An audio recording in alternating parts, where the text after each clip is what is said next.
Welcome to Amazing Stories of Amazing Grace. I'm your host, Chester Stanley, and we're delighted to have in the studio Seri and Brad Hoffmann. Welcome, folks. Thank you. Thank you. It's great to have you with us. And we're looking forward to you sharing your story. It's a very, very powerful story of God's amazing grace. And so, look, I think in terms of starting, Brad, why don't we start with you? And if you'd like to share your background in relation to this story. Well, Chester, myself, I was born into the Seventh-day Adventist Church, into the Seventh-day Adventist life. And both my parents, of course, were Seventh-day Adventists, and I was brought up a vegetarian. I'd go to all the religious camps, the Seventh-day Adventist camps, of course, and all the youth camps, heavily involved in Pathfinders, and I enjoyed it immensely. My sister was a missionary in New Guinea, and she worked with Jeff Hewlin, the evangelist, and my father was a graduate of Avondale, where he studied theology, so he was going to become a minister. I grew up seeing my father preach in many, many churches in my youth, but with all this guidance and with all this training as a young person, I rebelled. And at the age of 17, 18, I left the church, and which was very sad to my mother. At the same age of 18, my sister, the missionary, she broke up with her husband and divorced, both Seventh-day Adventists. My father left the church at that time as well. At 18, my closest cousin to me, Seventh-day Adventist, broke up with his wife and divorced. And my parents divorced. So all these people were Seventh-day Adventists, and they were four of the closest people in this world to me, and it devastated me and rocked my world. And I was devastated. I lost my faith. I lost my faith in Christ. I lost my belief in many things. And so at this stage, you know, where does a boy go that has lost his faith and belief and has been derailed? And I did what many do. I ended up going out drinking, being influenced by friends of mine that were out of the church. I got involved in fights, the whole thing, going out to nightclubs, etc., etc. And I thought that was fun, you know, and I thought this was replacing the sadness of my past life and things that have happened to me in my youth and so forth that saddened me. And so for a while that felt fun, felt like it replaced it. And I was very sporting, and around this sort of time I got involved in karate. And pretty soon... You did very well, Brad, in karate. Yes, well, what happened was early I found myself really enjoying it, and I dedicated myself to it, and with dedication and success started coming, and I started winning a lot of tournaments and so forth, and with that a lot of people show you a fair bit of attention. Here's the new prodigy, here's the new whatever. And so people were boosting me up, and that felt good, of course, made me happy, but at the same time that's starting to boost up my ego, starting to boost up my pride in myself and my self-empowerment, you know. Just, Brad, there, in case you're going to be very humble about it, the reality is you represented Australia on many occasions around the world. You travelled extensively in relation to your karate. I was very dedicated, Chester. You know, it was my life. It was night and day, morning, noon and night. Training was on my mind all the time. In order to win a world championship, you know, you can't think anything else, and that was my goal. I didn't achieve that, but I achieved many other things just near that. But with all that, I discovered in my life that all the enjoyment I got out of winning and competing and being a captain of the Australian team and coaching the Australian team, that was all about me. But once I had students and so forth coming to me and being inspired by what I could say or how I could help them, I realised that it's inspiring others that most inspired me in life, helping others to achieve and become better. That was my calling, I believed then. So my whole purpose then was to help others become the best they can be. And karate was not just about fighting, of course. It is about trying to create a very decent human being and so forth. Self-discipline. But it's one without God. It is all about yourself. And so I become a person with a lot of pride.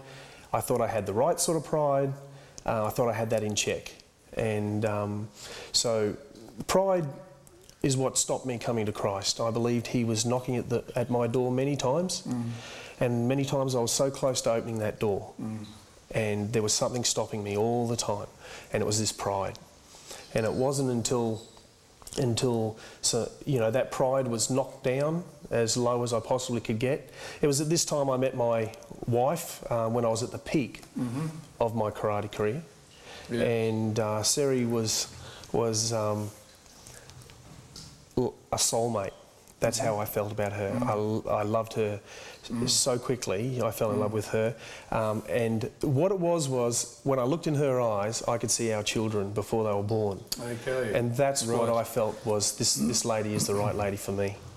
And the amazing thing is she felt the same thing. At the same moment, we had this moment where we both saw our unborn children in each other's eyes. Yeah, it's funny actually. I'll just tell you a quick story about what Brad was saying. When we first met, I was 18, Brad was 14 years older than me, and we're having a swim at my parents' place one day, and we both kind of came out the pool at the same time, and we looked at each other, our eyes connected, it was silence, you know, one of those moments, and Brad kind of said to me, "What are you thinking about?" And I didn't want to tell him because I was actually thinking about, you know, this man's the type of man that I'd like to have children with. And I can see, I had a picture in my head of us, because I love sailing, sitting in the cockpit with these two children and him being at the helm, actually, to tell you the truth. And there's no way I was going to tell this guy that I'm just freshly going out with that I want to, you know, have babies. Yeah, but in actual fact, he was thinking the same thing. Isn't that amazing? Yeah, we were like soulmates. Yeah, you both mentioned the word soulmate. Fascinating. Yeah, we've had a lot of strongly connections. Believe that. Yes, wonderful. Because we used to think the same thing at the same time, and then just I'd go to talk and she would say something, and so we started going out together, and everything was good. But Seri had past issues, and I had a lot of past issues, and this started rearing its ugly head at times. So at times when we would have little arguments, they would escalate and get quite ugly. And I would get very ugly at times. And this became a big issue in our relationship, and as time went on, my frustrations came out further and further, frustrations with Seri's past issues, with my own, with lots of things. And so I became, only at peak times, a very cranky man, a man that would put her down, would verbally abuse my wife, would physically push her and spite her with little shoves and here, to the point of just, I was horrible. Absolutely horrible. You know, a woman wouldn't stay with a man like I was at those peak times. And even if it wasn't Seri's fault, she would quite often say sorry after it. She had such a Christian heart, yet she was never brought up a Christian. But myself, if it was my fault, I'd have this pride that I'd built up, that I couldn't say sorry unless she had done certain things to appease me. Thank you, Brad. We'll leave it right there and stay right with us to hear the rest of this amazing story. We'll be back.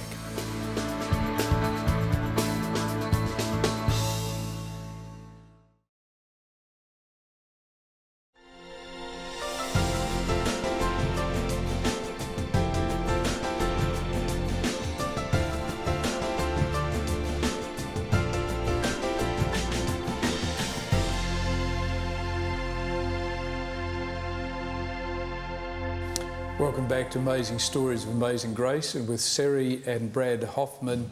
Brad, really appreciate your honesty.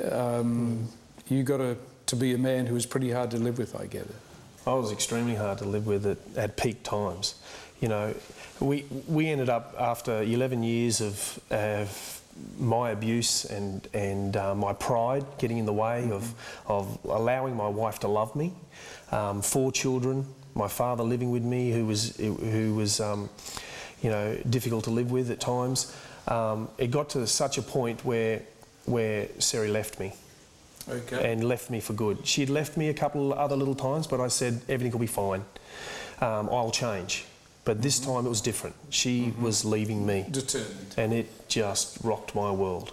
Devastated? Devastated me. Yes. I think Brad knew this time it was different, because I don't know what a nervous breakdown is, but I guess I must have been having one.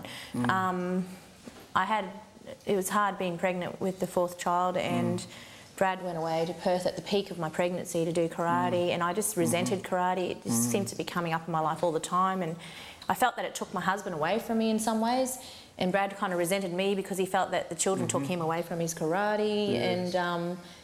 And what bugged me the most was in karate, you have to have so much self-discipline. And in the particular style that Brad does, he'd gone to a level of training over in Japan where they basically physically beat the students the Japanese way, traditional. And I'm thinking, if he can, under that pressure, have such great self-control, why not in our marriage, you know? And that used to really upset me. That was a real contradiction. Because I thought, as much as I have my family baggage and so forth, and he has his upbringing, they're completely different. I have feeling, expressing love because I'm completely guarded, because I've been hurt a lot in my life. I've been suicidal for as long as I can remember. Even suffer a little bit now, to a point, if I get depressed, that is. And having someone like Brad from a family that was so just, his mother's just lovely. She's just so, she's wonderful. Like my mother, my parents, grandparents, she wouldn't even know they were grandparents, but his mum comes over, she embraces the kids and, oh darling, this and that, and mine are just, there's nothing. I'll turn up with the kids to the house and nobody will even leave the room. It'll be just like we're not even there. So completely different backgrounds. Very different. You know? So Seri, would you mind sharing with us now, very different backgrounds, would you like to share your background with us? Yeah, well, like I said, basically, you know, completely different upbringings. No Christian heritage? No, not at all. Like Brad was brought up, as you know, in the Seventh-day Adventist churches to the dot, basically. And whereas we weren't atheists or anything, but I would say that, you know, we're pretty close to it, really. I'd imagine. Like my father, you know, he's probably, I don't like to say this, it's quite hurtful to say it, but he'd probably be the most nastiest person or human being I've ever met in my life. Even to his daughter? Yes. You know, and I think I'm from a big family. I have three sisters and two brothers. And all my family keep telling me, get over it, you know, you need to get over it. And in actual fact, I think I am over it, and that's why I can talk about my family so much.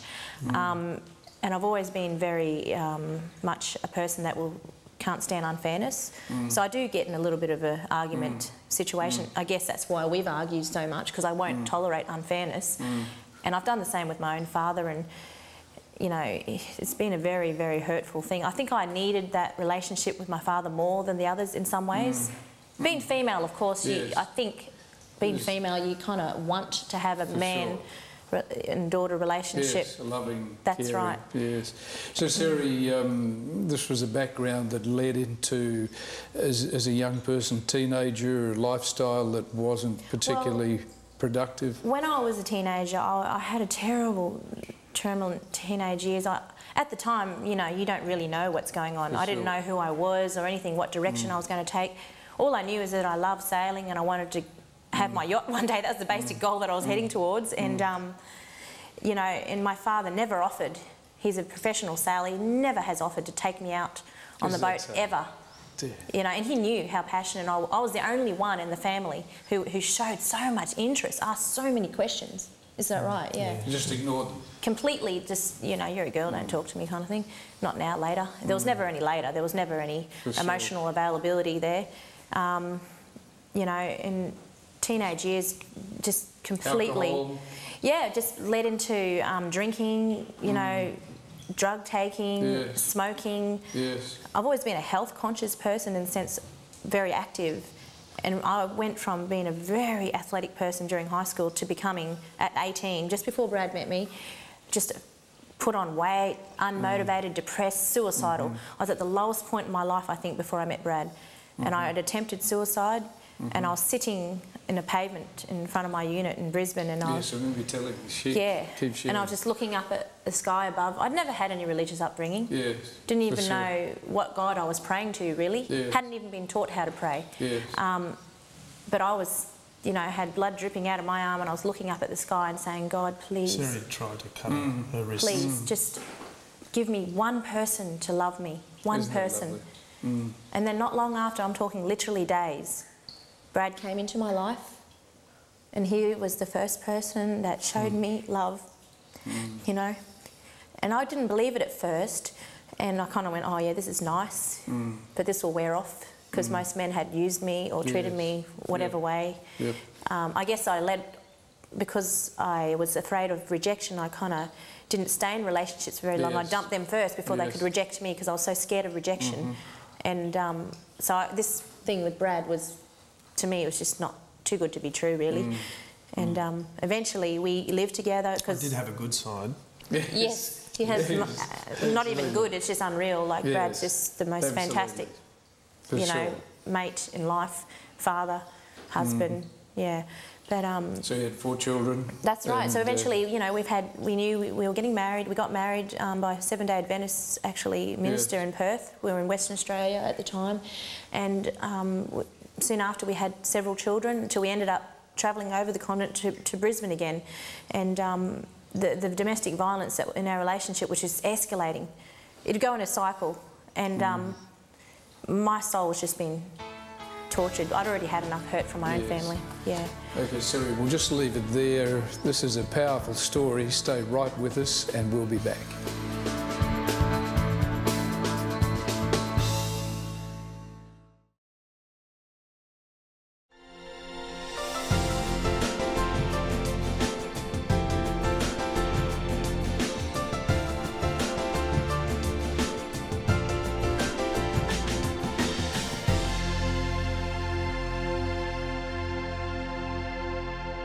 Welcome back to Amazing Stories of Amazing Grace, and I'm sure that you're finding this very powerful story of Seri's and Brad's enthralling.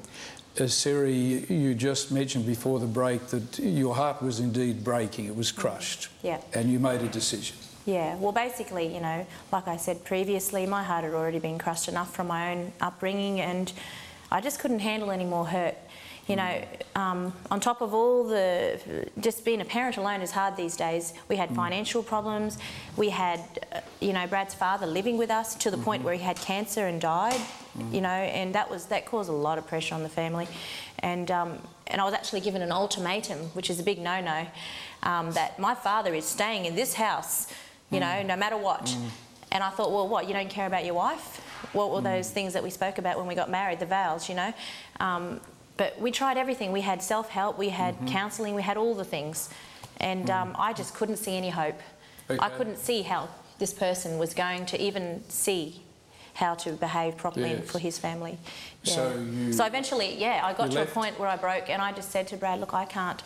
I was calm as anything, actually. It wasn't a very emotional event, actually. For sure. I knew in my mind that I cannot have my children. That's how I knew she was serious this time. Yes. Because every other time we had any sort of breakup, it was just through an argument and emotion. That's right. This time she was just knew what she was doing. And the children, I didn't want my children, because I'm already having from your own legacy. So I thought, no way, I'm not having these kids brought up in this environment. And I just said, look, that's it for us. I'm moving, and I was actually quite frightened of Brad when he was angry. And I lived in a little bit of fear, to tell you the truth, which is very sad for me to say that. For sure. And I can understand that. He was quite violent. I've trained to look the toughest men in the world in the eye and fight them, and so when I focus, I have a look that frightens, and especially your wife. So, Seri, you head to Cairns. I left. Very intentionally. Brad, how did that affect you? It devastated my life massively. I remember you telling us for 2 weeks, was it, you didn't eat? I didn't eat for 14 days and I lost 12 kilos. Lots of tears? Lots of tears. And all I did was I just turned to Christ. He was knocking at the door, and now my pride was down. And once that pride went down, Christ was there, and I just opened those doors so wide and quickly and begged him to come in. I begged him to come into my heart. And I could feel the Holy Spirit, and I could feel Jesus just all over me saying, Brad, I've been here all this time, and you wouldn't open the door. And I wouldn't quite open the door, and I just started reading the gospel and reading everything I could. And as I read, I realised just the pain and agony and the sins of myself towards my wife, what I'd done with her. I just cried every day, all the time, just going, I would let her, we'd have an argument, she'd go upstairs, I'd go to a bed downstairs, and she would be sad and need me to come say sorry, and I wouldn't come because of my pride. These are the things that killed her and killed our relationship, my pride. And now my pride had taken a whack, and it needed to be. See, this was all happening as I was packing to leave. while he was coming to Christ. It was happening at the same time that I was packing to leave. And I just completely, from a non-Christian point of view, thought my husband has gone troppo. Completely, because of my upbringing. Like, my parents had taught me to believe that Christian people are hypocrites. Not myself being ignorant, not knowing that, you know, you get that in any field, whether it be sport, anything, we're just humans. And I thought, Brad, he's using his Christian beliefs now against me to try and lure me back. You see, I thought it was very smart of him, and to make me feel bad about breaking the marriage up and all this kind of thing. Yes, and I thought it was a really good act, and even though I knew he was upset. But, and that was very frustrating, of course, because I knew I was sincere this time, but it was like crying wolf, you know, this time she's not going to believe me. So what happened was I go to Cairns and I find myself alone, so alone. My parents did not support me. Oh, sure, they threw money at me to help me move and so forth, but they didn't give me, I didn't have any emotional support. I didn't, because I was not a Christian, I didn't have Jesus to help me get through this. I was raising 4 young children and going through a marriage breakup, and my heart was just bleeding. And so what happened, Seri? Well, I got very sick, actually. I got so run down through the stress of all of this that I got to a really weak point. And in actual fact, I don't know how to explain it, because I, like I say to you, I was not brought up religious or anything, but I've been told that the devil's going around breaking up families. And Brad actually mentioned it to me when we broke up, and I didn't really think too much of it. But one night I was in my room with my little baby and up in Cairns, and I felt this sense of doom all around me, and I was frightened. It was sense evil, and I was so frightened that I didn't know what to do. And I rang up on the phone at midnight. I rang Brad up, and I was bawling my eyes out, and I was shaking. And I said, I have made the biggest mistake of my life. And I said, sorry. I said, I need you to come and get us. And I said, please forgive me for leaving you. For sure. And Brad says, I forgive you, darling, for anything. And then we're faced with, how is he going to get up there? Reality hits. He had no money. So Brad will tell you about that. What happened? We've got to be quite brief, because we've just got a couple of minutes left. But I remember, Brad, you telling us about money was appearing. Whether we've got time to go to the details of that. You're obviously very happy with the phone call. Yes, I was, and the way Christ helped me, and we don't have time now, but the way Christ helped me and to get to my wife and put this marriage back together was unbelievable. And I know that Jesus was there. I know He wants this family to be together. And I said to the Lord, I said, Lord, if you put this family back together, which I know you want to do, these children, I swear, which we're not to swear, but I will bring these children up in Christ.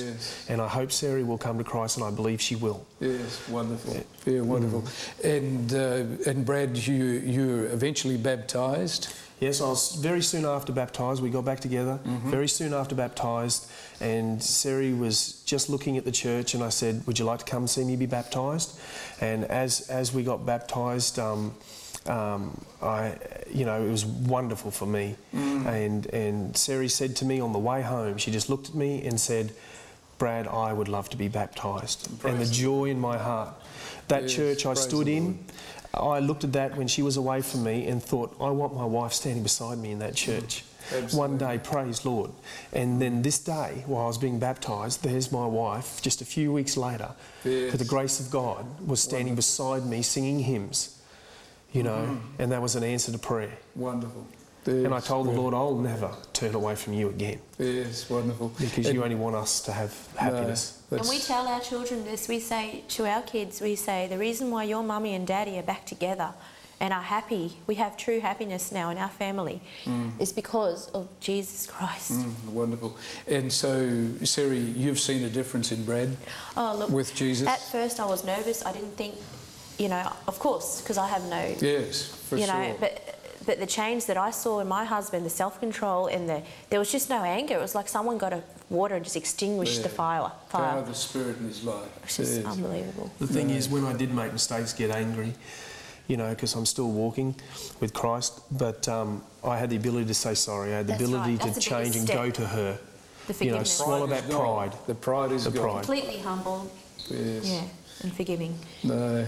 And I so love the Lord for it, I tell you. Yeah, so it's a brand new life. Yep. Yeah, well, that's just a glorious story, and I'm sure, Seri, your story for many ladies that are watching will be very, very, very supportive and helpful for them. Yeah, I'm sure there's a lot of people, well, I know a lot of people that are going through the same suffering alone with children, and they won't leave and they won't seek help. But the thing is, the help that we need is beyond what you read in a book kind of thing. It's the power of the gospel. That's right. You need it. Well, thank you very much, Seri and Brad. It's been a real pleasure to have you and for your willingness to share the story. And I'm sure you've enjoyed this powerful story of God's amazing grace. We look forward to seeing you next time.